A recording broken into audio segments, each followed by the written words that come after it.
The latest range of scents by Cradle and Crab Nuts. Banana Blast. Apricot Liquor. 100% real ape fat. Cream of decay. Hot wet dog shit. Nightmare soup. No secret abilities of them.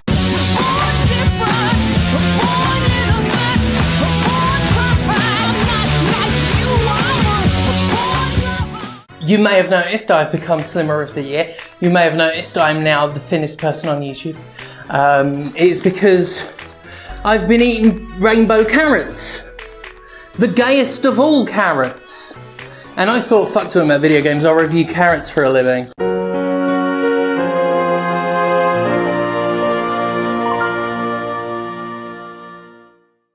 So we've got all the colours, if they're orange and white and yellow and purple. Bit of wig hair went in one. The white rainbow carrot looks like a parsnip. The taste? Watery, mediocre carrot.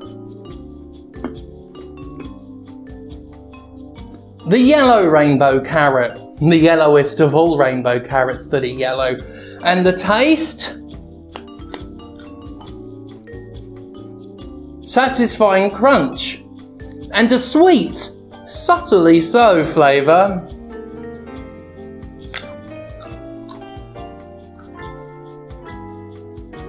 Orange.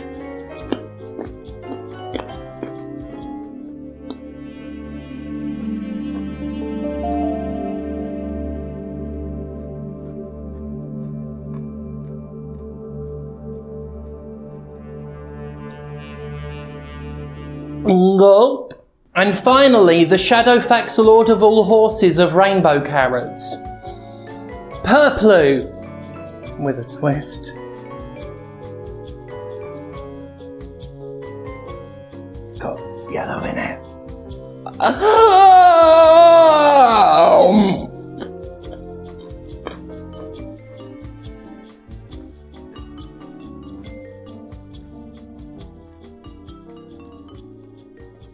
This is a nervous breakdown. I like streaming on Twitch. Ever since the transphobes shit themselves and fled the YouTube channel en masse, it's nice building a live viewing audience where that, well, kind of disappointing display doesn't happen.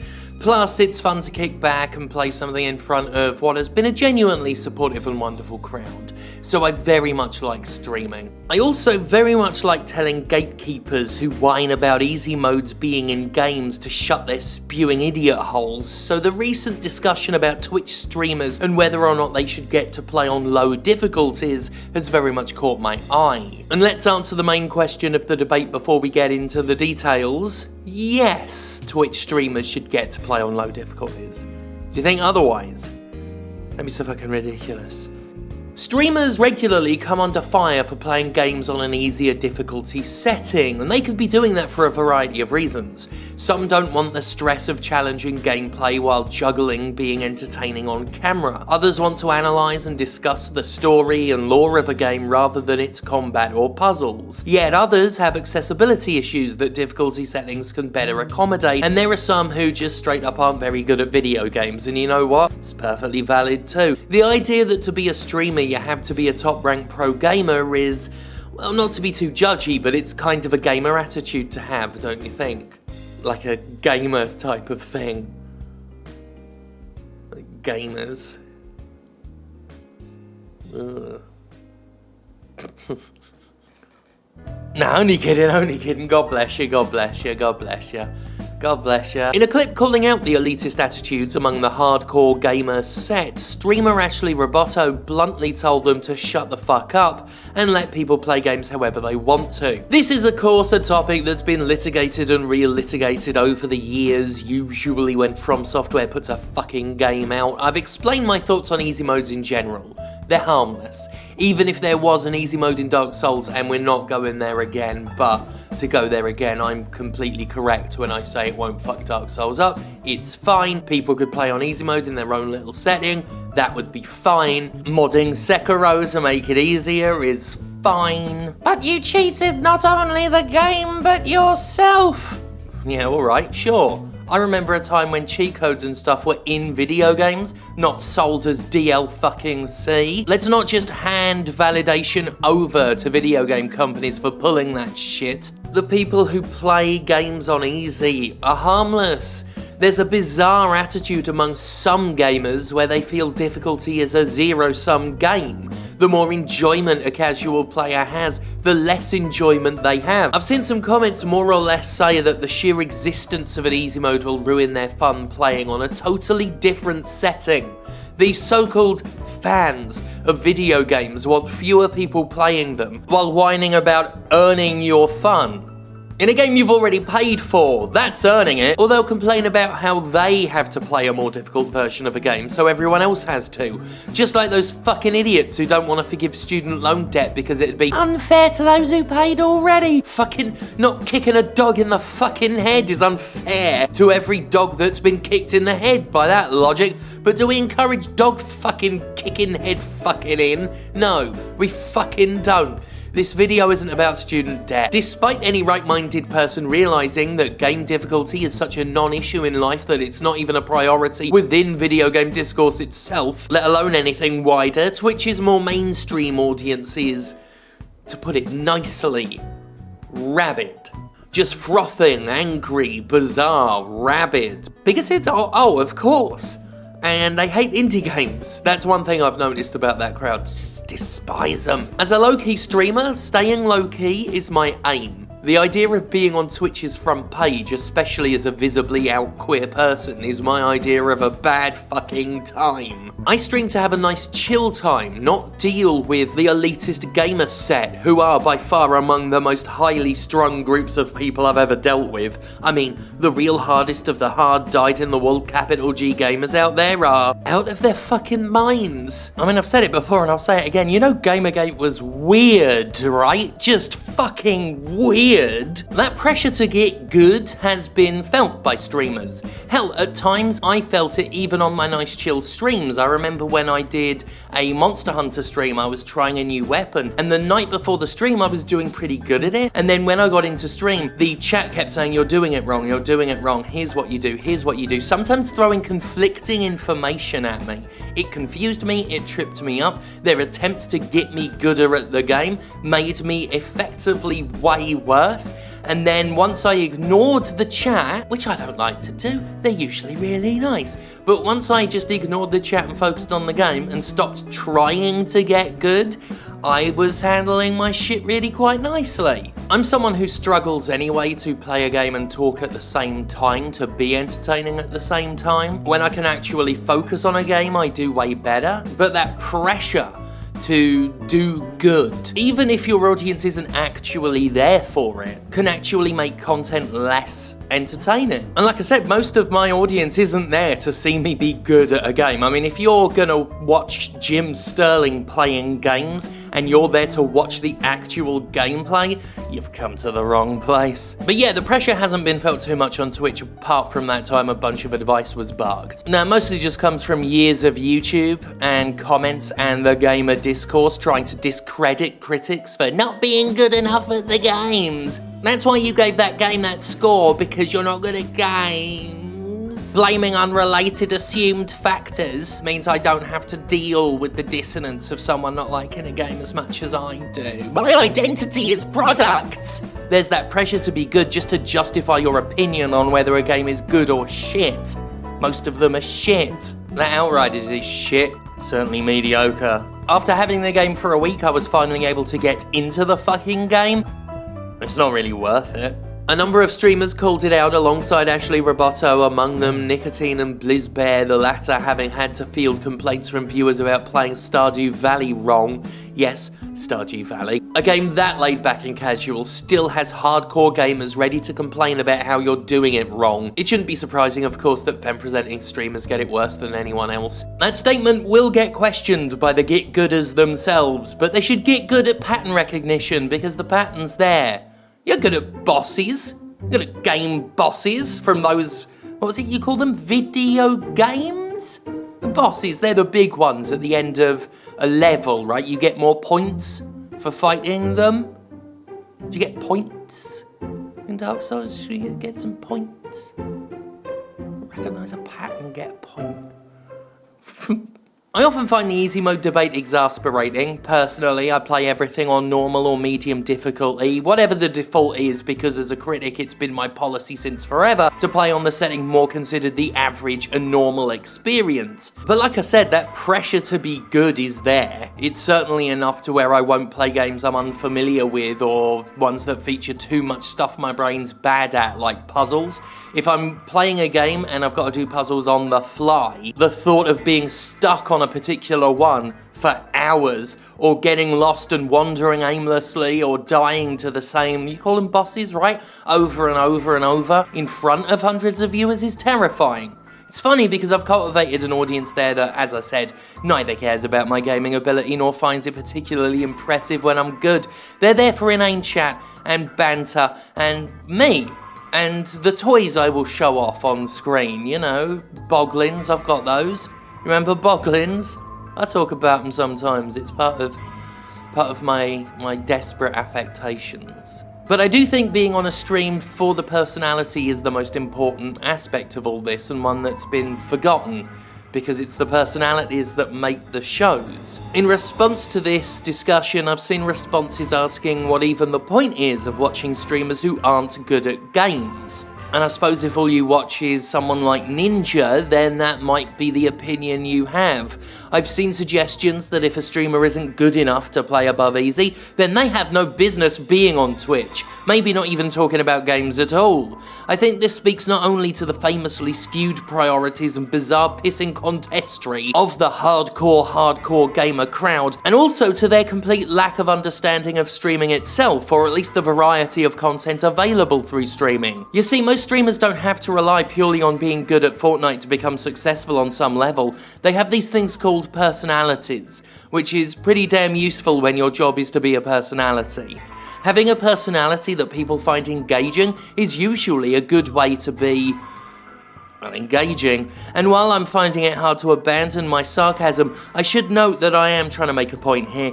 The attitude that there's no point watching a streamer who isn't good makes no sense to me. Unless I'm watching a speedrunner or someone else who is performing very specific feats of skill, my stream viewing consists practically entirely of people whose gameplay I barely watch. I'm there for their voice persona, the things they discuss, the chat community they fostered, etc. Streamers I enjoy greatly like Lucky Barn or CaseyExplosion, and of course my Podquisition co-hosts Laura K. Buzz and Matt Conrad Zimmerman could play Noddy's Adventures in fucking Toyland for all I care. I mostly have their streams on while I'm playing games myself. This is something I try and remind myself when I do falter in a game and risk panicking while live. The viewers are there for me, and if anything, they find the flustering entertaining, I guess, because they like seeing me interact with a game either way. Every now and then, some more game-focused viewer wanders in from the wider Twitch world and asks why I'm not playing with the game so much as my toys and my title belt, and they have to learn that I'm not on Twitch to be a gamer.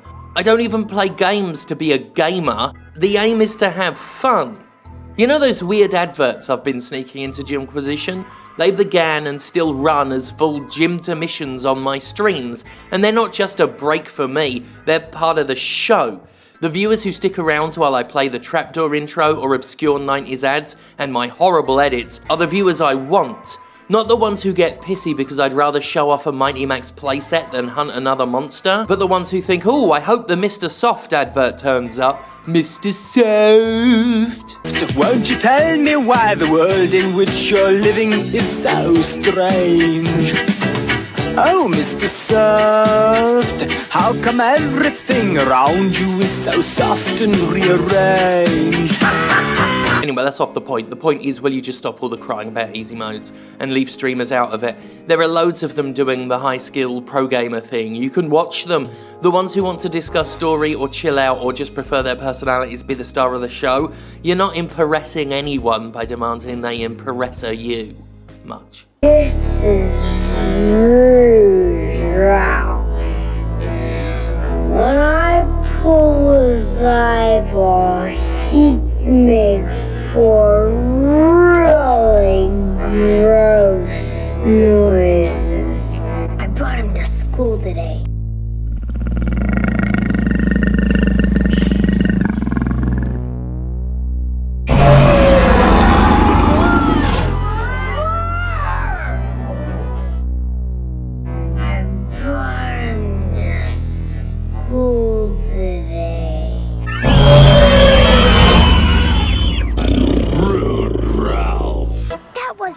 Disgusting. Thanks.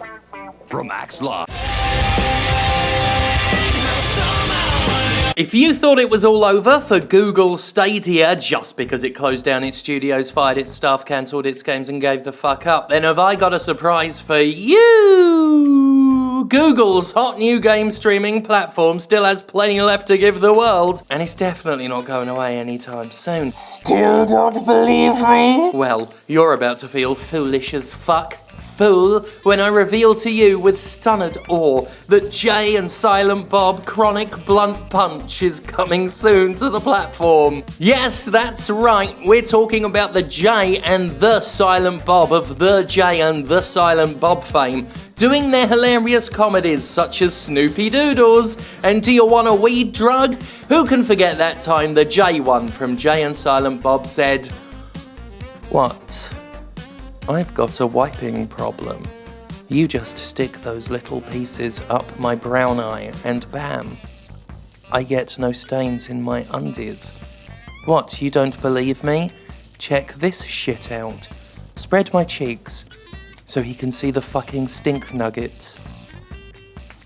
The exciting headline comes courtesy of my old stomping ground, Destructiod, and I'm glad I saw it because otherwise I'd have been terrified that Jay and Silent Bob Chronic Blunt Punch wasn't coming soon to Google Stadia by Google. Jay and Silent Bob Chronic Blunt Punch was funded via Fig in 2016 and is allegedly almost finished being made. Destructiod notes that this exciting new Stadia game is not the other Jay and Silent Bob game, Jay and Silent Bob Mall Brawl, which released in 2020. I'll see you there, Sid Vicious, at the Mall Brawl. I'm the Shockmaster. Rather than being Jay and Silent Bob Mole Brawl, Jay and Silent Bob Chronic Blunt Punch is in fact a totally different game called Jay and Silent Bob Chronic Blunt Punch. Destructiod also notes that Jay and Silent Bob Chronic Blunt Punch has been listed as coming soon for all ages and that there's been no news on a release date. It's at this point I've started to suspect Destructiod posted a non-story just to make fun of Google Stadia, and it's at this point you as the viewer may have suspected I reproduced Destructiod's non-story just to make fun of Google Stadia as well. Yep. Wait a minute, what does it mean all ages? It's the Jay and the Silent Bob. Anyway, Jay and Silent Bob Chronic Blunt Punch was announced as part of Google's Stadia Makers program, a program that promotes Stadia Makers, if you couldn't tell. What I love about Stadia Makers is that the game announcements aren't even for Stadia exclusives. Apparently a Stadia Maker is anyone who simply says they'll release a game on Stadia. I'll do that. Here, Google. Yeah, mate, I'll make a fucking game for you. Can I be a Stadia Maker now? We'll call it the Fighter Squad Alpha.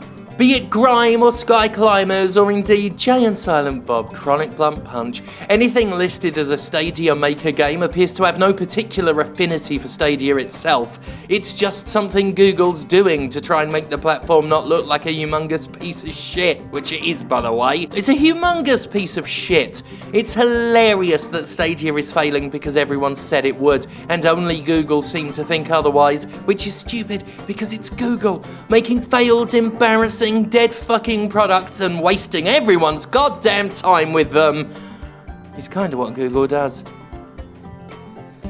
Jay and Silent Bob, Chronic Blunt Punch. Coming soon. Snooky Dookies, Stink Nuggets. Snooble Hoobles indeed. I don't do enough to showcase indie games on this show because I'm lazy. But I'm lazy. Here's sloth influencer CaseyExplosion to tell you about an indie game. It's a thing I'm going to do because I'm really good-hearted and I care about the little games. So here's whatever indie shit she's going to talk about. I love Casey. No, it's going to be good. The ineffable James Stephanie Sterling tasked me with suggesting indie gems you might not have heard of. So today I'd like to talk about Adios from developer Mischief, a short cinematic narrative game that sees you play as a pig farmer who decides he doesn't want to work for the mob anymore. The writing is sharp and hits hard, giving you the sense of quiet, polite dread that builds over the course of the story as you do various tasks and minigames. It's the kind of game that the Coen brothers would make if they were indie devs, a comparison I don't make lightly. I won't say too much about it because it's really worth experiencing for yourself, but it is a masterstroke in using the medium to tell a very intimate story in ways that only games can, such as presenting dialogue options that the pig farmer refuses to say in order to convey his inner thoughts and turmoil. You should play Adios. Come a little closer. Oh, did I scare you? Oh, I do that so well. If you take us home, we'll kiss your Aunt Martha. I'm a boglin. Mad balls, mad balls. We'll eat your peas. Hope you know lots of girls. Hey, the name's Boglins, each sold separately, and we're looking for good homes. Maybe yours. Hope you know lots of girls. You're welcome, by the way, Warner Brothers, for chongas, right? The fat rabbit ain't mine, but the word is all mine. And let's just remember that it is a word that has been used in a variety of contexts by myself, but has predominantly been used to refer to the anus of a man called Jonathan, who used to be on Road Rules Northern Trail in 1998, and originally it was Chunky Anus. You're welcome, Warner Brothers. And the world is welcome for Five Nights at Freddy's, for the being at the vanguard of the loot box discussion. They're welcome for me being the first openly queer wrestling title holder in Mississippi and Alabama. You're welcome for the mimetic status of Deadly Premonition. Sorry that may have led to the sequel. You're welcome for all the times I've been right when everyone said I was wrong. You're welcome that I am here. You're welcome for that. And you're welcome to thank God for me. James fucking Stephanie fucking Sterling fucking son. Selfless. Heroic, sure. And better than you.